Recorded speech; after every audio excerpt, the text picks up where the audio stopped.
Assalamualaikum warahmatullahi wabarakatuh. Baik, kami dari kelompok 1 akan mempresentasikan tugas dari teknologi pengolahan buah dan sayuran yang berjudul pengaruh jenis plastik kemasan dan lubang perforasi terhadap mutu buah tomat. Sebelumnya yang kami hormati dosen pengampu Bapak Tri Rizky STP MSI. Baik, anggota kelompok kami ada saya sendiri Nanda Putra Indra dengan NIM D1C02301. Saya Nadia Saida dengan NIM D1C02303. Saya Tata Prahal dengan NIM D1C02349. Saya Anggi Syarani dengan NIM D1C02361. Baik, pemaparan pertama akan dipaparkan oleh teman saya. Baiklah, di sini ada latar belakang. Tomat merupakan komoditas hortikultural bernilai ekonomis gizi tinggi, namun mudah rusak karena bersifat klimatik dengan berkadar air tinggi. Kerusakan pasca panen ditandai dengan penurunan mutu fisik kimia selama penyimpanan. Penggunaan kemasan plastik yang tepat dapat menekan laju respirasi dan transpirasi.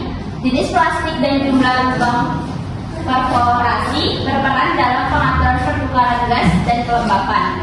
Penelitian ini mengkaji pengaruh jenis plastik kemasan dan jumlah lubang perforasi terhadap mutu tomat selama penyimpanan.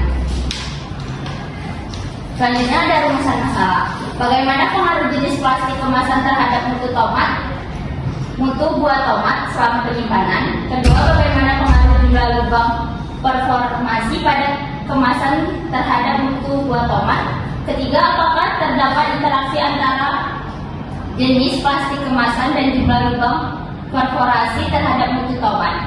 Selanjutnya ada tujuan penelitian. 1. Mengetahui pengaruh jenis plastik kemasan terhadap mutu buah tomat.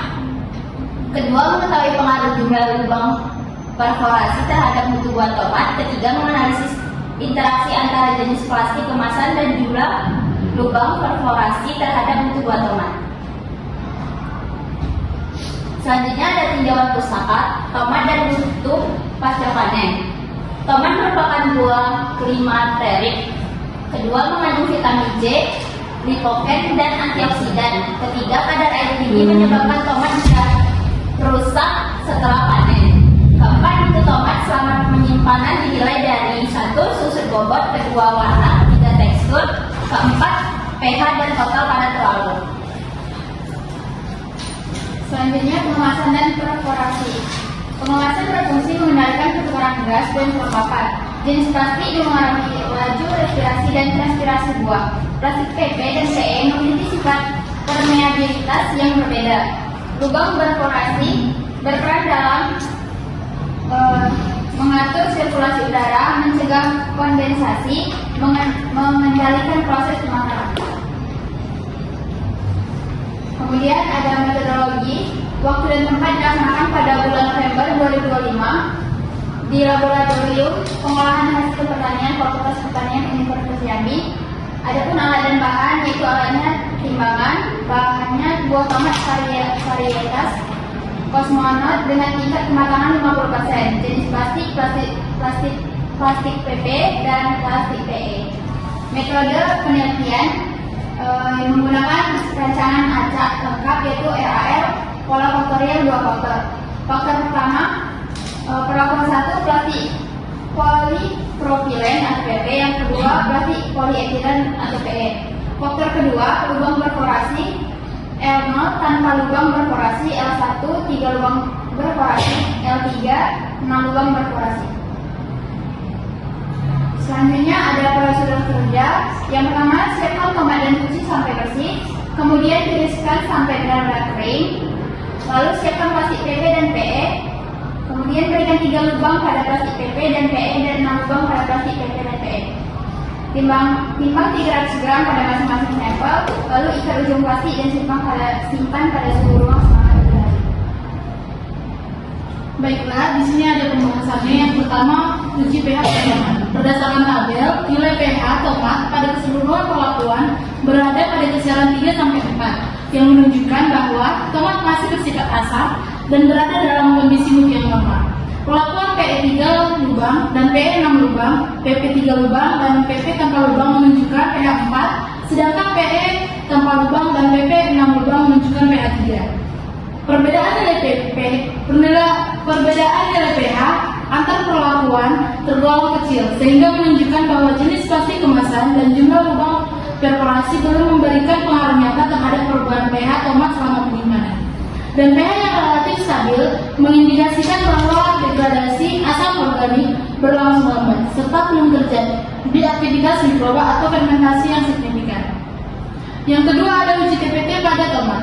Perlakuan PE 3 lubang, PE 6 lubang, dan PE tanpa lubang menunjukkan nilai Brix 5, sedangkan PP 3 lubang dan PP tanpa lubang memiliki nilai Brix 4. Perbedaan nilai Brix antara perlakuan relatif kecil sehingga menunjukkan bahwa jenis plastik kemasan dan jumlah lubang perforasi belum memberikan pengaruh nyata terhadap kandungan padatan terlarut selama penyimpanan. Dan nilai Brix yang relatif stabil mengindikasikan bahwa kandungan gula sederhana dalam tomat masih terjaga dan proses respirasi belum menyebabkan penurunan cadangan gula secara signifikan. Yang ketiga ada nilai susut bobot pada tomat. Yang pertama itu susut bobot dipengaruhi oleh jumlah lubang ventilasi pada tomat dan kemasan. Yang kedua, kemasan tanpa lubang menunjukkan susut bobot lebih rendah karena kehilangan air lebih kecil. Penambahan 3 dan 6 lubang meningkatkan respirasi dan transpirasi sehingga bobot buah lebih cepat menurun. Jenis plastik PE dan PE juga berperan karena perbedaan uap air mempengaruhi kemasan menahan kadar air buah. Dapat disimpulkan dari hasil presentasi kami yaitu jenis plastik kemasan PP dan PE berpengaruh terhadap mutu tomat selama penyimpanan, terutama pada susut bobot, pH, warna, dan total padatan terlarut. Jumlah lubang perforasi mempengaruhi laju respirasi dan pematangan. Semakin banyak lubang, mutu tomat lebih cepat menurun. Kemudian terdapat interaksi antara jenis plastik dan jumlah lubang, di mana kombinasi keduanya menentukan kondisi mikro dalam kemasan dan daya simpan tomat. Adapun sarannya, penelitian selanjutnya disarankan menggunakan waktu penyimpanan yang lebih lama. Kemudian perlu ditambahkan analisis statistik untuk memperkuat hasil penelitian. Baik, ini dokumentasi dari hasil uji kami. Saya rasa sekian presentasi dari kami. Kami akhiri. Wassalamualaikum warahmatullahi wabarakatuh.